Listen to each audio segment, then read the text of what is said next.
Hey guys, what's going on? Fred London here. You guys know what to do. As always, like, subscribe, all that good stuff. Let's move into today's video.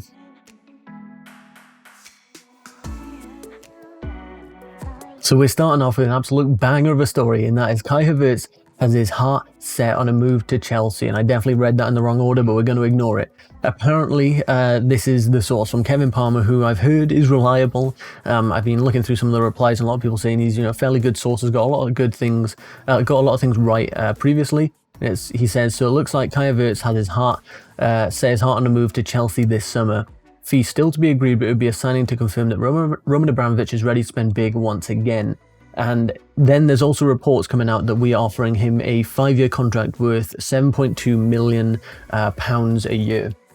£7.2 million, sorry, for the contract. So it's a big contract. He'd obviously be one of the top earners at the club, but it's also a 5-year deal, so that we're keeping this guy secured for the long term, and then hopefully past that again we can offer him another 5 years on top of that, because he's only 21 years old, I'm pretty sure. So this will be a great sign if we manage it. I'm so glad to hear that he has his heart set on a move to Chelsea, and I think we're going to see this one happen, guys. Now, if it doesn't happen, please don't murder me in the comments, but I really do think this deal is more than likely to happen now.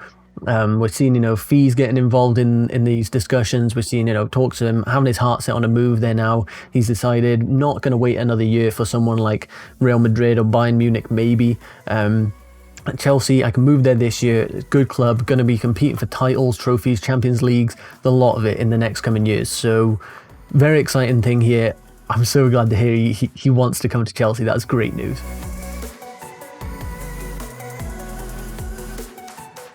Then moving on to the whole Declan Rice saga, Chelsea to sweeten Rice deal by offering defensive star to West Ham. And in order for us to get him, we are looking to send Fikayo Tomori out on loan in order to make room for Declan Rice. And West Ham could be, the ones to benefit from it. He hasn't played a single minute since it resumed, and according to The Athletic, who are quite reliable, Chelsea are now considering sending him out on loan again so that his development does not stall, which I think could be a good option. If we are looking at, signing Declan Rice, we're definitely thinking we need a centre-back, then, the whole thing with Fikayo Tomori not being fit at the moment, if we can just get him out of another club to get another year under his belt, playing at, a top level, I'd like to see him in the Premier League, so West Ham possibly could go down, but they might well stay up now. So keeping him in the Premier League, I think, would be good, so that he's more accustomed to the league, and getting him more game time in another year to really make sure he gets fit and doesn't get injured, because that is, a constant challenge in a footballer's career, is staying fit the whole time, not getting injured, knowing when, maybe I just felt a little pull, maybe I should call it there, call to the bench, get myself off, rather than carrying on and then bam, you've really badly injured yourself. So definitely something Fikayo Tomori can work on, and I think at a club like West Ham it's good, because they're going to be battling relegation if they stay in the Premier League again, and he's a good defender. He'll definitely fit into that team, so I'd like to see this deal happen, because we get to buy Declan Rice, they get a defender, so they're not short on defenders, even though they play him as a defensive mid, and I don't think that's where they'd play Fikayo Tomori. I think it just makes sense, so this would be a good deal if you ask me, as long as we're not actually including this as a transfer. As long as it's just a loan for Tomori, I'm happy with it.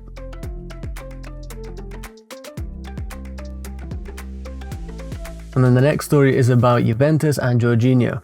And Juventus offer 2 midfielders to Chelsea and an instalment deal for Jorginho. And this is coming from Goal that suggests that Jorginho is unhappy at Chelsea and that his days are numbered. So that could be the case. I personally am not too sure whether he is just set on 100% leaving. We'll see how it plays out. But an Italian publication, Tutto Sport, have gone further with their information on the rumours. They claim that Juventus are currently in talks with Chelsea over an instalment offer. So, like I mentioned before, that Marina's sitting on, I think it was about 50 million euros we discussed previously, and she's not really willing to budge on it. And it looks like, Juventus were like, look, we can't afford that right now. So they're going to say, maybe over the next 3 seasons, we'll give you a chunk now, and then we'll just pay the rest off over 2-3 seasons or something. And could add in one of Rabiot or Aaron Ramsey as part of the deal. So, interesting. It's better than the talks of Bernardeschi and Douglas Costa and such that we've seen coming in. Rabiot, I'm not sure I'd really want. Aaron Ramsey, maybe, but then again, he's just another player that's he is aging. I'm not saying he's, done out here, but he is aging. Does he fit into our midfield? I could see him starting in this midfield.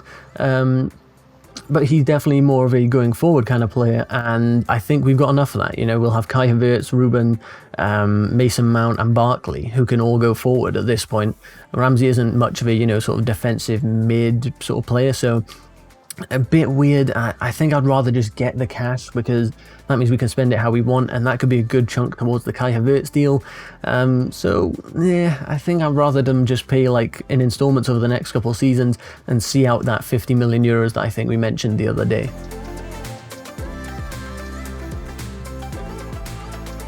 Now moving on to my match review for Chelsea 3, Crystal Palace 2, and wow, what a game that was. I'm so lost for words at how we almost threw that away right at the end. That was absolutely insane.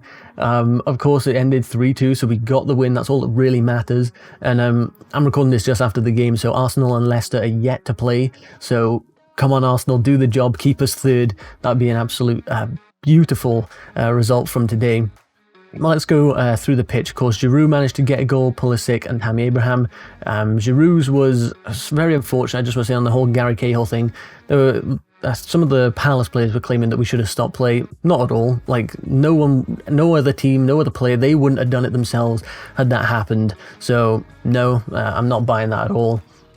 Olivier Giroud, good finish in the end, you know, good ball in from Willian, but it's very shameful to see that it happened to, you know, an ex-Chelsea player, Gary Cahill, who has been a good servant to our club. So, unfortunate, but did put us a goal up. Pulisic's goal was absolutely outstanding.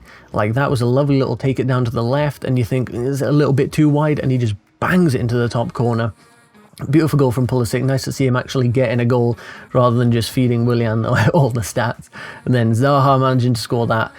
They were calling it like a wonder strike when the commentators and such, but then they started to realise actually that was just Kepa being pretty poor. The shot was very powerful, very fast, but it was sort of right down the middle and it swerved a bit. Kepa doesn't have to have two hands on that and save it, right? He literally just needs to get a fingertip to that, and that is going straight over the bar. Like the speed on that shot, you put any amount of touch to it, it is just going flying over.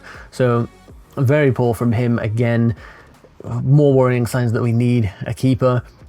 And of course, Tammy Abraham comes on. I was a little worried seeing him come on because I'm like, oh, Jesus Christ, is he going to be able to, you know, he's not looked like much of a goal threat recently, but he absolutely was, and he managed to get that goal. Nice little finish into the corner.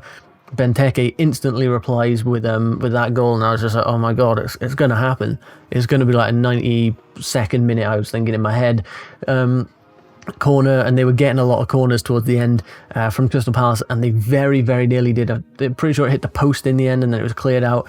And then right at the end, Kurt Zouma's tackle right at the end was absolutely outstanding. I think it was Zaha in the box, it might have been Ayew, I'm not too sure, but he's literally in front of the goal, getting ready to bend that around Kepa. You can visualise Kepa diving for that, and it swerves around him, goes into the bottom corner. Zaha goes off into the corner and has given it the big one. Like, I could literally visualise it all in a split second.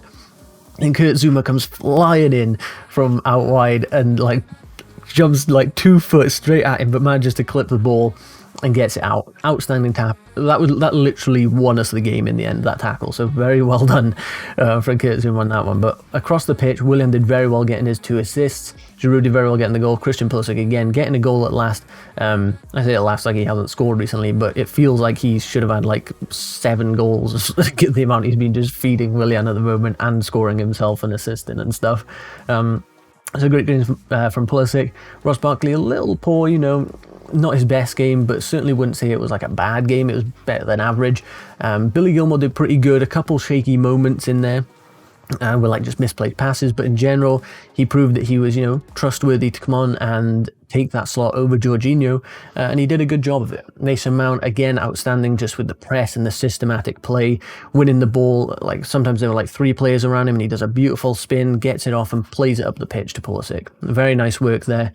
Reece James did good based on his ratings. You know, he had a good few crosses, passing was alright, but he did lose the ball a few times and was caught. You know, when there's someone attacking him down that right side of the pitch, he does seem to just sort of sit off. He doesn't tend to put a foot in all that much and try and actually win us the ball back. He tends to just sort of sit off and see if he can hold them off and make them recycle possession. And I want to see a little more actual tackling from him rather than just sort of holding up the play and waiting for them to figure out, you know, can I get a cross in here, or am I going to have to play it back inside? You know, it gives them time to do something.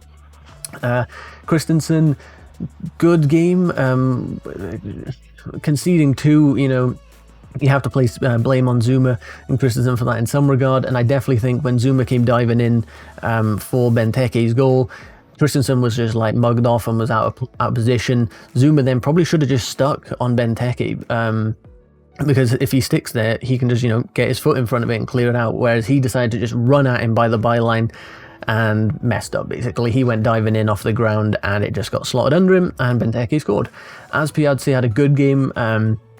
Definitely got exposed a few too many times for my liking down that flank from, you know, a team like Crystal Palace, but in general had a pretty good game. Kepa, I would say, had a poor game, letting 2 goals, very nearly letting a third at the end as well there, raising more questions of do we need to upgrade in the goalkeeper position, and I'm starting to lean a lot more towards yes. If you're conceding 2 to Crystal Palace, who have been poor in front of goal this season. Ruben Loftus-Cheek came on and had a pretty good game. He got the assist. It was a very nice assist for Tammy Abraham's goal, so you got to give him credit there. In general, it's just good, holding up the ball. Definitely think he's probably like 85% sharper now. He's getting there, and I think we're starting to see, you know, classic Loftus-Cheek. Tammy Abraham did good, as I said, coming on getting the goal, so got to give him credit there. Did very good. Hold-up play could have been a little better towards the end of the game, but I mean, in the end we won, so can't complain too much. Jorginho came on and actually had a good game. He was, I say that like it's unsurprising, you know, for Jorginho to play well, but he did. He brought a lot more sort of calmness, solidity. His defensive play was good. He was bombing forward at times, making good passes. I think he might have misplaced like 1 pass in the end. I definitely remember 1. There might have been a few more. But in general had a very good game. In terms of the stats for the team, we had a 7.13 rating, so pretty good. 14 shots, 60% possession or thereabouts, 85% pass success. You know, all these stats pretty good. And I gotta say, we had a good attacking game, but a poor defensive game. And again, corners, set pieces and stuff like that nearly cost us points towards the end of the game there. So we have to be very careful with that, because I'm not about losing more points. This is ridiculous how close we're coming to dropping points against teams like Crystal Palace, who had nothing to play for today, realistically. But all in all, good game. I'm glad we got the win. My heart isn't happy that it had to watch that, because it was just rising and couldn't deal with that. So yeah, all in all, glad we got 3 points. Hopefully Leicester, you guys will see, you know, the result before this video, before I'm recording this video. But hopefully Leicester drop points and Arsenal win, so that we can stay in 3rd position. So that'll be awesome. If not, we got work to do, you know, but a good 3 points either way. So thanks for watching, guys. If you did enjoy, be sure to leave a like, subscribe, all that good stuff. You want to let me know what you thought of the game down in the comment section down below, please feel free to do so, and I'll catch you in the next one, guys. See ya.